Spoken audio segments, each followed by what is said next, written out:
Madilim pa lang, nagmarcha na mga miyembro ng Manibela papunta sa isang gasolinahan sa Philcoa, Quezon City. Hindi para magpakarga ng diesel, kundi para manawagan sa gobyerno na hindi sapat ang service contracting program at 10 pesos per liter na fuel subsidy. Ayon kay Marvel Buena, chairman ng Manibela, aabot sa kalahating milyon driver mula sa iba't ibang rehiyon ang lalahok sa programa kasama na mga nasa TNVS, taxi at motorcycle taxi. Mula sa Philcoa, posibleng magmarcha rin sila ngayong araw papunta sa Kamara, Senado at Menjola para ipanawagan ang kanilang hinaing. Sabi ni Valbuena, dapat nang magpatupad ng malakihang rollback na abot sa 50 pesos per liter lalo at may mga bago ng supply ng petrolyo na dumarating sa bansa.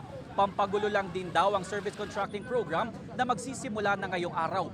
Bukod sa ani ay wala pang malinaw na guidelines dito, hindi rin daw lahat ng driver ay makakasama sa programa. Sana raw ay ibinuhos na lang ng gobyerno ang pondo sa fuel subsidy para mas marami sanang driver ang makinabang. Iginit din ni Valbuena na tila band-aid solution lang ang mga naiisip ng gobyerno.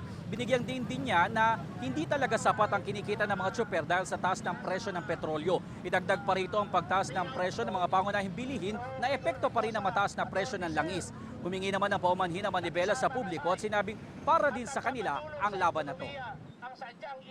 Sa lahat ng mga kababayan natin, para bumaba yung bilihin kapag nagbaba ang krudo dahil yan ang panawagan natin na i-rollback, hindi po para makapirwisyo kami sa mamamayang Pilipino.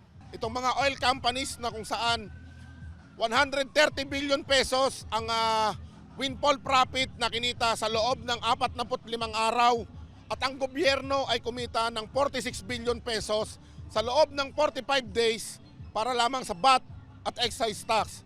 Ibig sabihin, halos 200 bilyong piso ang kinita o ang nalimas. May giyera sa Iran pero mas apektado pa tayo doon sa kung saan nandoon yung giyera. Kinukuha pa natin ang pahayag ng mga oil company kaugnay sa sinabi ng Manibela.